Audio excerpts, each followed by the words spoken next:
All right, what's up? We're back with part two, and with that, pass it over to Charlie. All right, at pick 17, we got Dallas. We have them taking defensive end Stephon Tuitt from Notre Dame. Stephon Tuitt, 6'6", and Dallas, they need help rushing the passer. It seems every time I watch a Dallas game that they just get destroyed by every offense. So maybe rushing the passer with a 6'6" giant will do them some good. At pick 18, we have the New York Jets taking wide receiver Marquise Lee from USC. He might have the best hands in the draft. He's a great chain mover, and it doesn't matter. You know, the Jets, their quarterback situation is a little shaky, but any quarterback would love having a receiver like that can be the go-to security blanket type player. At pick 19, we have the Miami Dolphins taking offensive guard Cyril Richardson from Baylor. If you've ever seen a Baylor game and you see that big guy on the line, that's him, number 68. He's just a monster. Miami's had a lot of problems this year, you know, making national news with their offensive guards and offensive line situations. So get someone that they know will be good and, you know, maybe clear that up a little. At pick 20, we have the Arizona Cardinals taking offensive tackle Greg Robinson from Auburn. He is a redshirt sophomore that could stay, but we think if he comes out, he will be in a first-round draft pick. He might have the highest ceiling out of any offensive lineman in this draft. He's a very raw prospect, but he's a very big guy. And you really can't go wrong with someone that can play left tackle or right tackle. It's just you can't go wrong with a great offensive lineman because Arizona is very close to being a great team right now with Carson Palmer panning out the way he has. From picks 21 to 32, we have our own playoff predictions in here. So these picks aren't set in stone. They're just kind of there. So at 21, we have the Green Bay Packers. We have them taking inside linebacker C.J. Mosley from Alabama. If you've seen the Packers, you'll understand that they need some help out there. They got A.J. Hawk, and they've been running a lot of 3-4 lately, and Clay Matthews has been hurt all year.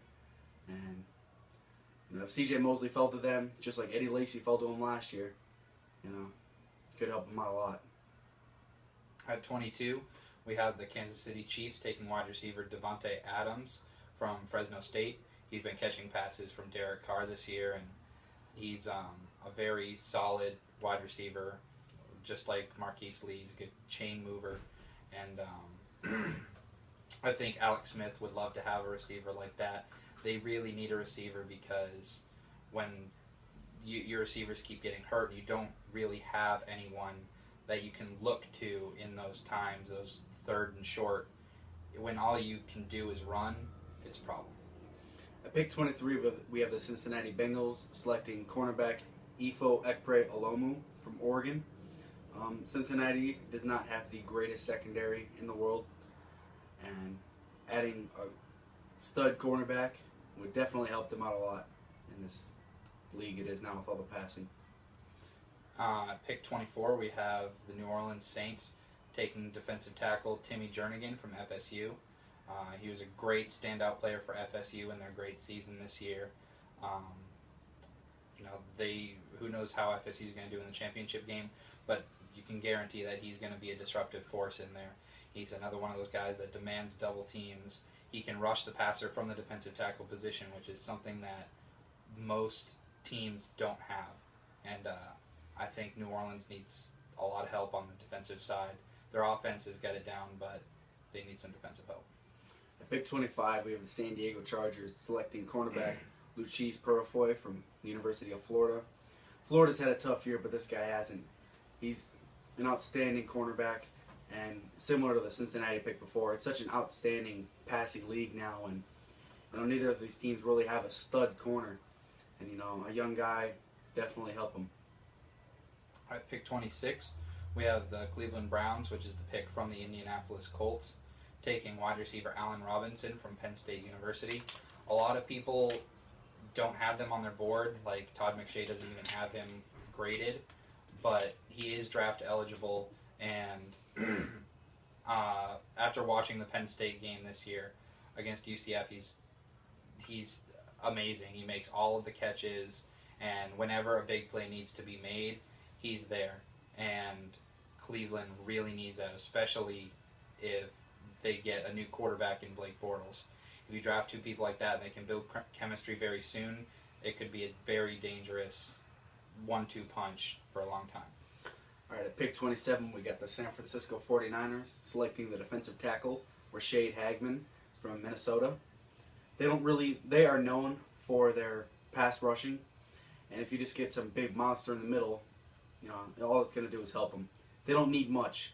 So at this point, the best player available is Rashad Hagman, and if he has the combine that all these people think he's going to have, definitely be a great selection there. At 28, we have the Carolina Panthers taking offensive tackle Morgan Moses from Virginia. He's one of those guys that's very big. I believe he's 6'7", 6'8", somewhere around there.